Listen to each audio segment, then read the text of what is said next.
This will be a day long remembered. Now I am the master. Welcome to another episode of Legends and Theories. And welcome to a review of the Witch King Battle Lego set. And this is honestly a really cool set from the Hobbit, the Battle of Five Armies. And that's for its minifigures. The build is nothing special, but I did make this really cool display place for minifigures when I do them in a series and one for reviews. And honestly, I think it looks really nice. I'm gonna have to get some gold studs with the holes in it to be able to secure these, because these can fall off really easily depending on where they are. But yeah, this is basically what it's going to be looking like for my reviews of this really cool display thing, and I can fit a lot of figures on here. So unless it's a set with a really high figure count, I should be able to display all of them, and they're in a way where they can be spread out. But this is a smaller one, so it works for this one a lot better just to see them all, but at least all of them will be partially visible, with some of them being covered up a little more. But let's first take a look at the figure that's its name after, the Witch King. This is a really cool figure. He actually has, I think, a glow-in-the-dark head. This really cool Nazgul cape in white. He has pretty interesting prints and this really cool crown piece and a sword. I think that honestly this figure, although he's really cool, I think goes really well with the Weathertop set to have Frodo being stabbed by the Witch King, and it's cool we do have him at least in this form. I do wish we had him in his more iconic Return of the King outfit, and I hope we get that with the theme returning. Hopefully in the what's supposed to be rumored Barad-dûr set for next year, but this figure still looks really solid and it's really cool to have in my collection. The second figure is Galadriel.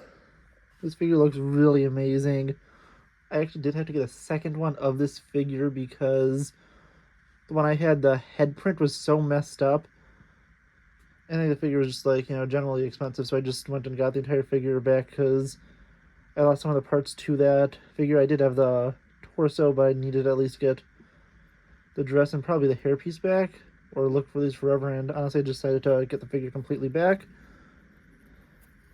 And yeah, there's not really anything you can see well there.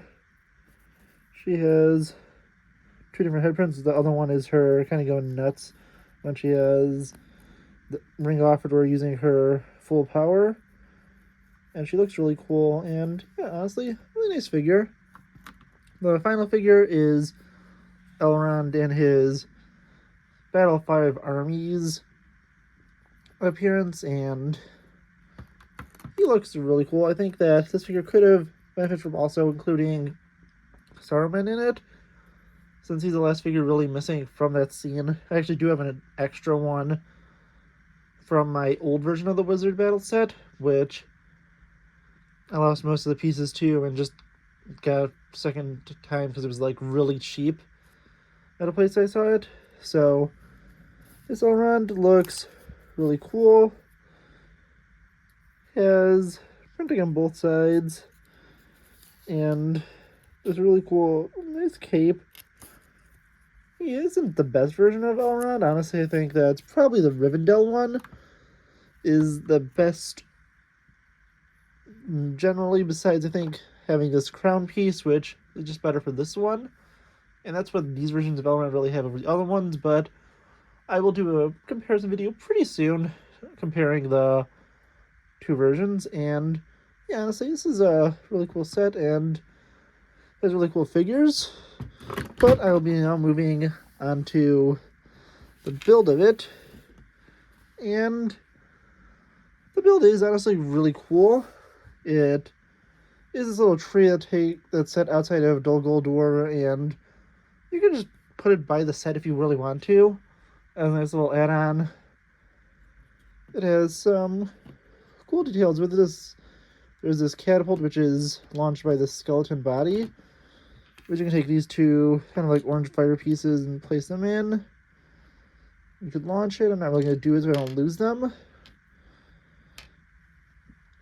So yeah, you have that. You have these little spikes, which are part of the Dumbledore build of the big set, which I have already reviewed.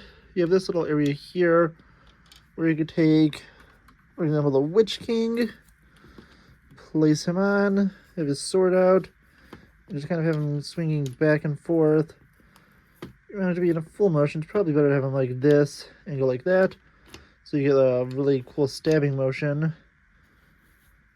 Hey, there's little things like this little broken area of a fortress. Going to the backside, very simple. Not really meant to be looked from the backside. And you can see the backside of this little tree. And yeah, honestly, this is a really good set just for the figures. The build is, it's nothing much. I think this is probably one of the worst builds for Lord of the Rings stuff because it's really nothing iconic or anything important. It's just this little scenery piece to go with these figures, and I think this set was just made to have these figures in it. But honestly, yeah, I want to know what you think. Please let me know in the comments, and I'll see you on the next episode of Legends and Theories. Thank you for watching this episode of Legends and Theories. Please subscribe, like the video, share the video, leave a comment, check out the video on screen, and may the Force be with you.